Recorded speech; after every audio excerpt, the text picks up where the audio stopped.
Analisis cemaran pangan.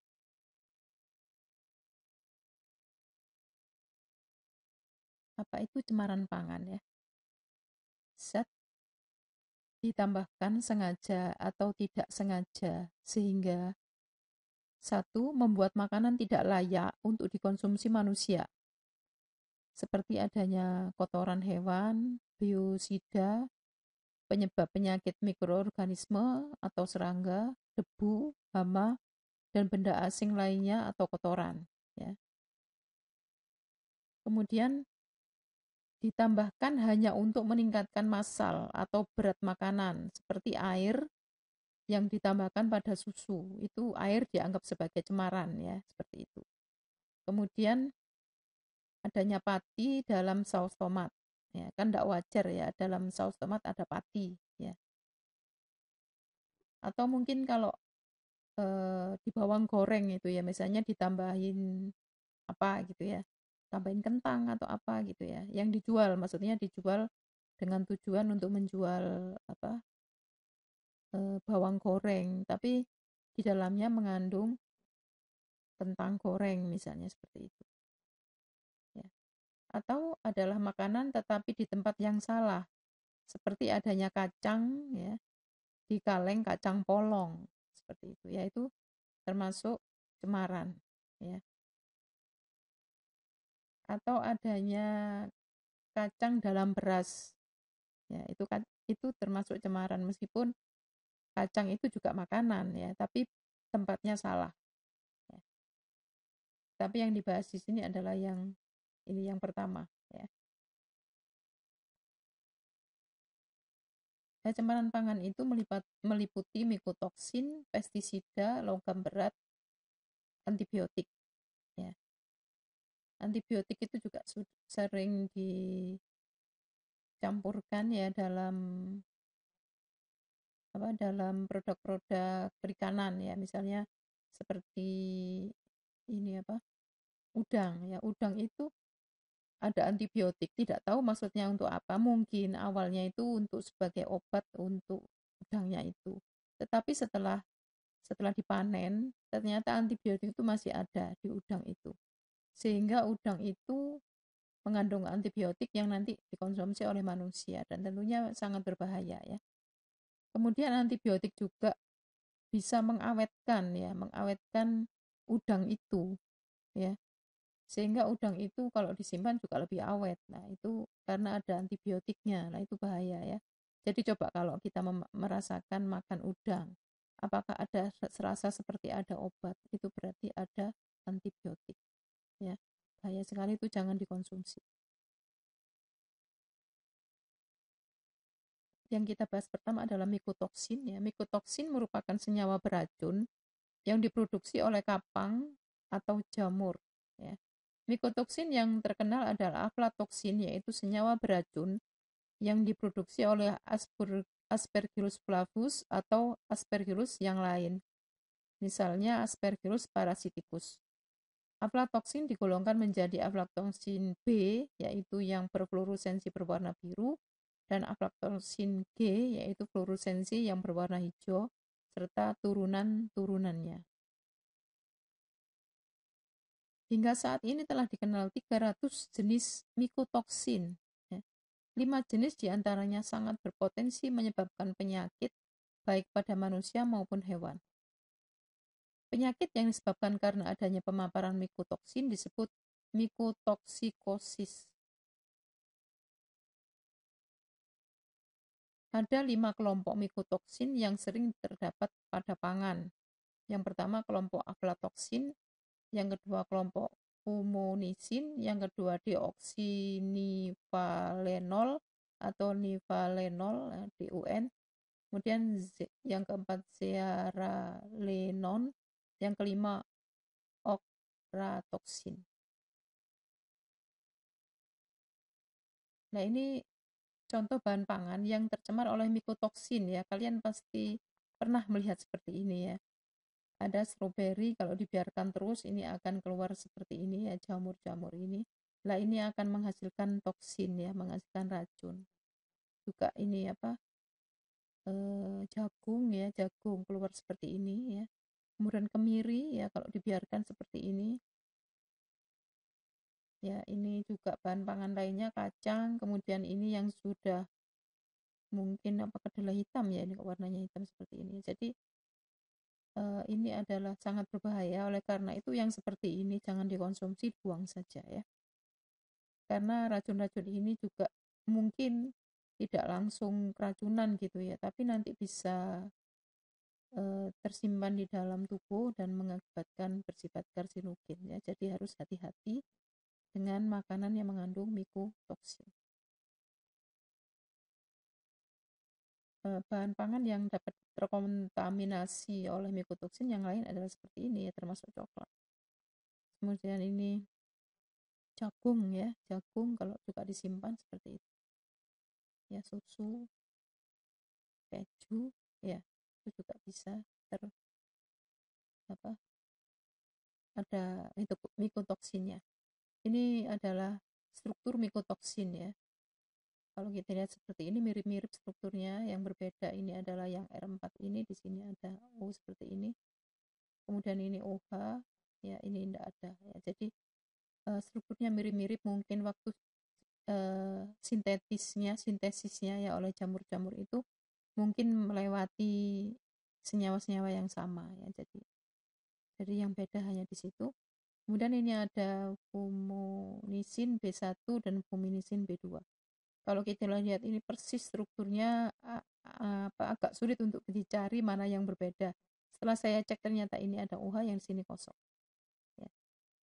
Nah, coba nanti dilihat yang lain apakah ada, apakah tidak. Kemudian struktur mikotoksin yang lain seperti ini ya.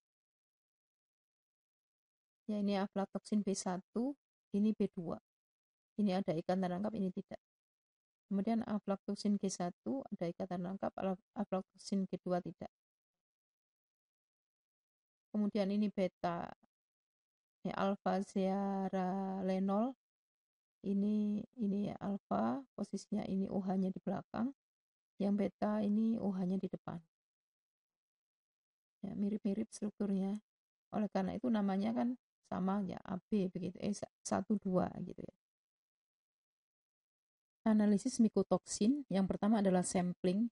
Sampling itu bisa dimulai di lapangan ya. Di lapangan tentunya juga dipilih ya sesuai dengan apa ya, metode analisis statistik ya, menggunakan menggunakan pengambilan secara sampling yang mewakili, sehingga nanti yang dibawa ke laboratorium sudah mewakili. Kemudian yang dibawa ke laboratorium pun itu tidak semuanya dianalisis ya. Jadi nanti misalnya sayur-sayuran itu mungkin dipotong-potong dulu ya, dipotong-potong. Kemudian dengan ukuran tertentu ya, kemudian nanti dicampur, kemudian diacak ya, diambil acak, kemudian diperkecil lagi, sehingga nanti yang di blender misalnya itu tinggal 1 kilo gitu misalnya ya, setengah kilo gitu, kemudian di blender. Setelah di blender misalnya itu baru nanti diambil sesuai dengan timbangan yang digunakan untuk sesuai dengan jumlah sampel yang digunakan untuk analisis ya. Jadi itu ada metodenya ya, metode sendiri untuk sampling. Kemudian ekstraksi analit dari matriks ya. Jadi nanti mikotoksinnya itu diekstraksi ya dengan pelarut yang sesuai, kemudian baru nanti diperiksa. Biasanya dengan campuran air dan pelarut organik polar, diikuti dengan pemurnian ekstrak ya. Organik polar itu tentunya senyawa pelarut organik itu kan ada yang bersifat polar, ada yang non polar, benar gitu ya. Jadi karena mikotoksin tadi dari strukturnya tadi banyak O gitu yang banyak ya, ada N juga di situ, ada elektron bebas, sehingga dia memang senyawanya organik tetapi sifatnya polar gitu ya. Jadi supaya dia larut. Kemudian diikuti dengan pemurnian ekstrak dan deteksi akhir penentuan secara kuantitatif ya, misalnya dengan alat ya.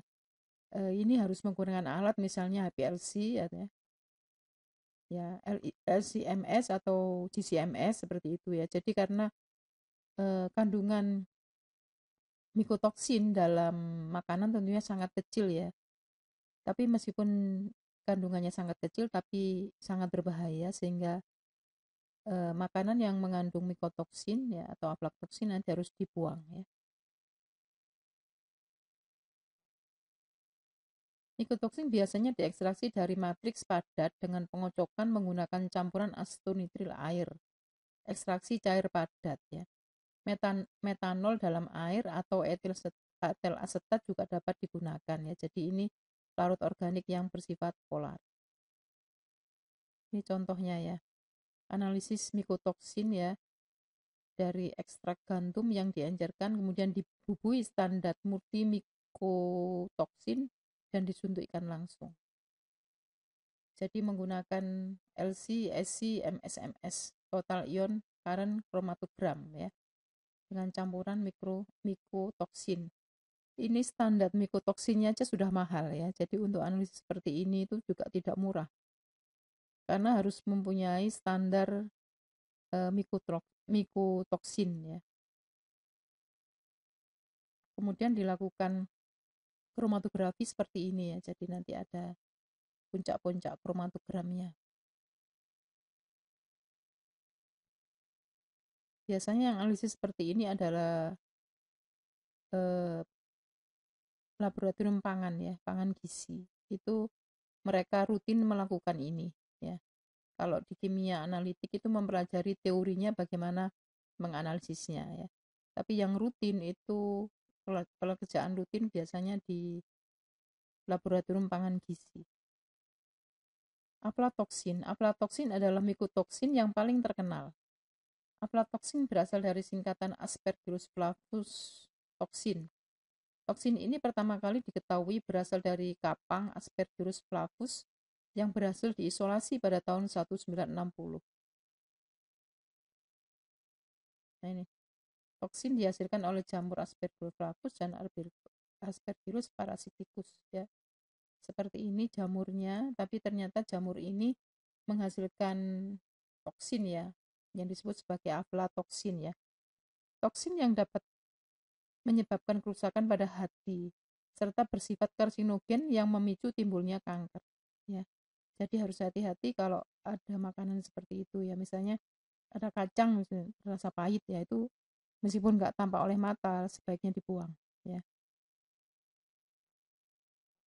Struktur aflatoksin ya, ini ada aflatoksin B1, aflatoksin B2 ya.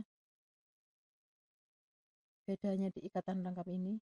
Kemudian aflatoksin G1 dan aflatoksin G2 juga ikatan rangkapnya. Kemudian aflatoksin M1 dan aflatoksin M2 sama di ikatan rangkapnya. Aflatoksin pada kacang tanah. Nah ini menggunakan kolom sorbexyl ya, SIL. Kemudian fasa mobilnya toluena etilasetat, formic acid, metanol ya, dengan perbandingan seperti ini. Kecepatannya ini, kemudian temperatur kolom 40. Kemudian detektornya ini.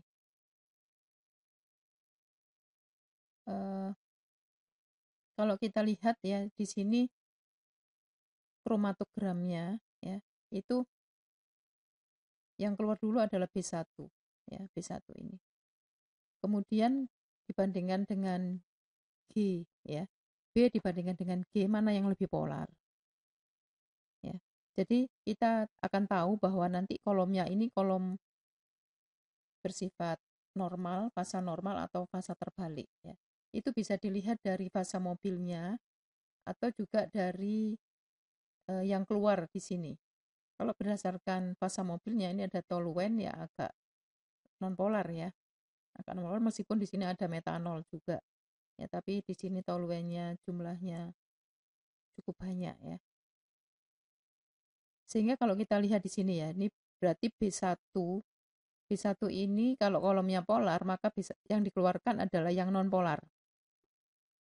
Ya, dari yang non-polar dulu. Ya, kalau kolomnya polar yang keluar duluan ini adalah yang bersifat non-polar ya. Saya ulang, jika kolomnya polar sifatnya, maka yang keluar lebih dulu adalah yang non-polar. Coba kita bandingkan antara aflatoxin B1 dan G2 ya, yang paling ini. Mirip-mirip ya, semuanya hampir mirip-mirip. Tapi kalau kita lihat di sini ada, nah ini ya, ini kan cuma satu. Nah, berarti ini lebih polar. Ya, maka itu dia keluar terakhir. Ya, jadi ini dulu B1, kemudian B2 ya, sama-sama B-nya ya. Nah, yang membedakan ini ikatan rangkap ini. Yang membedakan ikatan rangkap. Adanya ikatan rangkap ini ternyata sifatnya sedikit lebih nonpolar ya. Maka itu B1 keluar lebih dulu, baru B2 yang sedikit lebih polar, kemudian yang lebih polar lagi, kemudian yang dianggap paling polar ya. Paling polar terakhir keluarnya karena dia sama dengan fasa diamnya.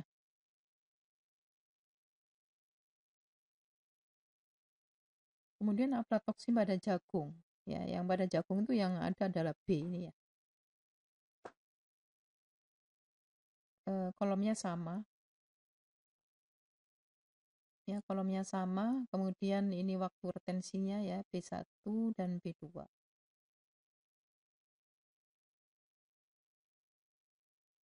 Ya, tentunya B1 ini sifatnya lebih nonpolar dibandingkan dengan B2 ya.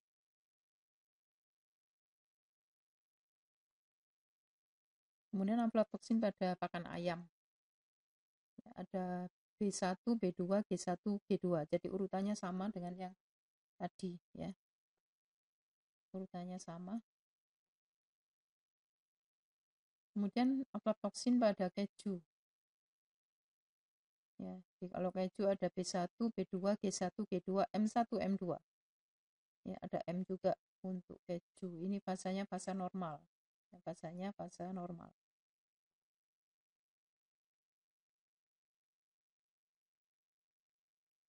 Ya, aflatoksin B1 merupakan jenis yang paling beracun terhadap beberapa jenis ternak, terutama kalkun, dan bersifat karsinogenik pada hati. Substrat yang paling disenangi oleh Aspergillus flavus adalah kacang tanah atau produk-produk dari kacang tanah serta bungkil kacang tanah. Bungkil kacang tanah itu ampas ya, ampas dari kacang tanah. Yang kadang-kadang dibuat tempe, yaitu di daerah-daerah itu kadang dibuat tempe. Di samping itu ditemukan juga pada biji kapas, jagung, dan beras, terutama yang telah mengalami kerusakan selama penyimpanan ya. Jadi penyimpanan itu sangat penting ya. Jadi harus diketahui kapan mulai disimpan ya, kapan mulai panen dan sebagainya, sehingga nanti waktu dijual atau waktu dimakan itu tidak melebihi masa expirednya ya. Dan analisis aflatoksin ya, sampelnya 50 gram.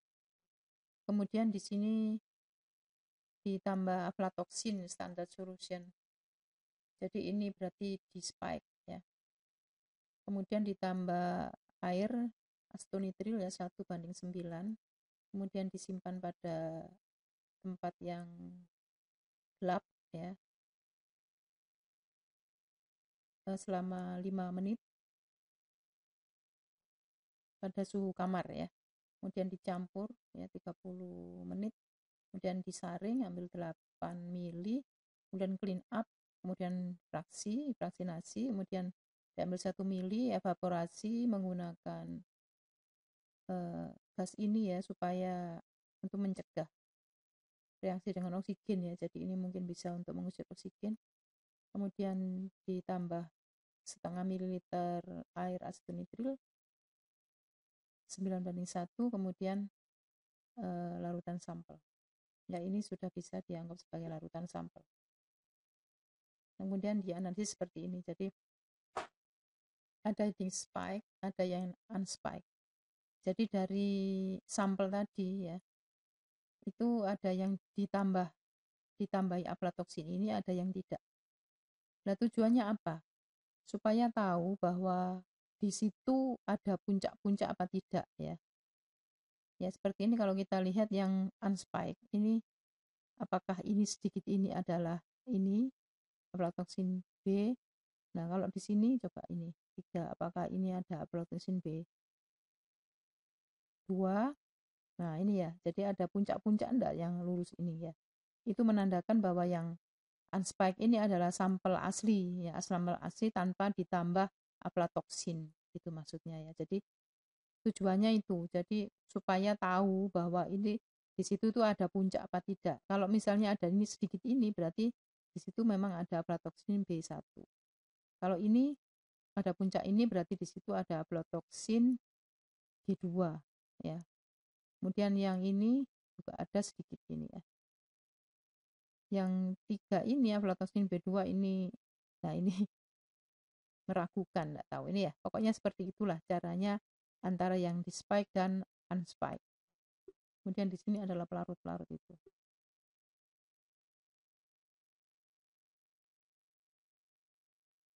Ini ya, kalau kita lihat urutannya. Ini menggunakan kolom ini ya, Simpek XR ya, ODS2. Kemudian fasa mobilnya adalah air metanol asetonitrile. Ini kalau kelihatan seperti ini dia mobilnya adalah polar ya. Dia bersifat polar berarti kolomnya bersifat non polar ya. Jadi fasa terbalik. Ya, kemudian ini temperatur kamar, volume injeksi sekian, temperatur kolom 50. Kalau kita lihat ya sekarang urutannya. Yang nomor 1 ini adalah G2. Justru G2 ya. Berarti kalau kita bandingkan dengan yang sebelumnya ya, jadi dengan metode yang sebelumnya analisis, maka ini adalah terbalik ya. Jadi fasa terbalik berarti di sini kalau terbalik itu fasa terbalik itu berarti kolomnya bersifat nonpolar ya. Bersifat nonpolar sehingga yang dikeluarkan lebih dulu ya tentunya yang bersifat polar. Ya, bersifat polar ini. Kalau kita bandingkan aflatoksin G2 dan yang B ya B2 misalnya, ini kan di sini, nah ini kan menambah kepolaran ya. Kalau di sini kan tidak ada. Nah ini makanya itu dia bersifat lebih polar dan dia dikeluarkan lebih dulu. Berikutnya ini ya aflatoksin G1. Jadi urutannya terbalik dibandingkan dengan yang tadi ya. Ya. G1 diikuti aflatoksin B2 dan aflatoksin B1. Berarti yang B1 ini bersifat paling non polar ya. Dia ditahan oleh fasa diam lebih lama. Ya, begitu urutannya. Jadi terbalik dibandingkan dengan yang sebelumnya. Nah, ini dengan beberapa konsentrasi ya. Jadi di situ kalau ditambah ya tinggi intensitasnya semakin tinggi ya. Ada 8 yang hitam itu, kemudian yang biru itu 30 mikro ya mikroliter, kemudian 50 itu yang merah adalah 50 mikroliter ya. Jadi ini pengaruh konsentrasi. Berikutnya adalah pestisida. Pestisida sayur dan buah yang harus diwaspadai terhadap pencemaran pestisida, yaitu bayam, seledri, persik, stroberi, apel, blueberry, nektarin, paprika manis, kentang, anggur, dan selada. Ini harus hati-hati ya, maksudnya itu kalau misalnya kita makan apel ya, mending dicuci, setelah dicuci terus dikupas ya. Dikupas baru dimakan. Karena tentunya pestisida itu ada di bagian luar ya, maksudnya bagian keluar. Ya, jadi ada residu pestisida. Nah, sebaiknya oleh petani ketika buah tadi mau dipanen itu jangan disemprot ya. Karena nanti residunya itu menempel di buah itu. Jadi belum kena hujan, belum kena yang lain. Sehingga ada residu yang nanti termakan oleh manusia misalnya, itu kan bahaya ya. Jadi kalau kita makan buah itu lebih baik dikupas. Ya, dicuci, dikupas. Contoh analisis residu pestisida pada buah apel. ya, jadi 10 gram sampel sudah dimungkinkan ya, sudah homogen, itu dimasukkan ke tabung sentrifuge yang ukuran 50 ml, kemudian di spike, sampelnya di spike dengan pestisida yang mau dianalisis ya, maksudnya itu, kemudian divortex selama 1 menit, kemudian ditambahkan 10 ml acetonitrile, kemudian dikocok dengan kuat selama 1 menit, kemudian ditambah Mg sulfat dan NaCl ya. Ini saya kira fungsinya mungkin untuk menarik air. Kemudian di vortex 1 menit, kemudian ditambahkan internal standard ya, TPP. Ini sepertinya sudah apa ya, seperti paten gitu ya. Kemudian centrifuge 5 menit dengan kecepatan 5000 rpm. Kemudian pada bagian atas ya, lapisan atas diambil 1 mili, dimasukkan dalam tabung sentrifuge 2 mili, kemudian ditambah ini 50 mg PSA dan sekian miligram Mg sulfat ya. Ini pun juga seperti apa ya, sudah macam paten atau apa ya ini. Kemudian di vortex selama 30 detik, kemudian di centrifuge selama 5 menit, kemudian 0,5 sampelnya ya dalam file ya, itu kemudian diinjekkan ya ke GCMS. Ya seperti ini, kalau GC kondisinya seperti ini, MS-nya seperti ini. Nah, ini yang di spike, ini yang tidak. Yang tidak di spike ini kan menunjukkan aslinya, maksudnya itu sampel aslinya itu apakah ada pestisida apakah tidak gitu ya. Jadi nanti dilihat pada apa, waktu retensinya itu yang pas sama itu berarti ada senyawa itu ya. Jadi ini mungkin nggak lurus ya. Ini nanti baru dicari lurusnya mana lah, itu adalah berarti sampel itu mengandung pestisida yang di-spike-kan itu ya. Jadi ini punya banyak sekali standar pestisida. Dan perlu juga diketahui bahwa standar pestisida itu adalah sangat mahal ya. Sangat mahal, sehingga untuk analisis seperti ini juga termasuk mahal. Dan jika tanpa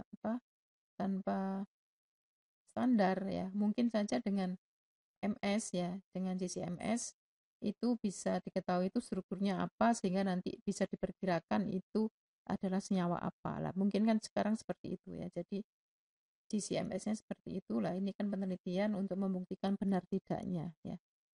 Apakah bisa terpisah apa tidak ya. Jadi itu. Tapi kalau misalnya nanti untuk analisis, misalnya kita tidak punya standar, dengan menggunakan GCMS yang misalnya kita punya, itu nanti mempunyai harga MR-nya sekian gitu ya, misalnya ketemu segitu, nanti itu termasuk senyawa apa lah, itu bisa dicari ya. Itu tentunya kimia organik yang mengerti itu ya. Nah, ini adalah struktur dari pestisida yang dianalisis tadi ya. Ada yang golongan organofosfat, ada yang golongan fenol, organoklorida ya, organofosfat ya, banyak organofosfat seperti itu. Nah, ini struktur yang lain ya, itu adalah pestisida. Selamat belajar, jika perlu ditanyakan silakan.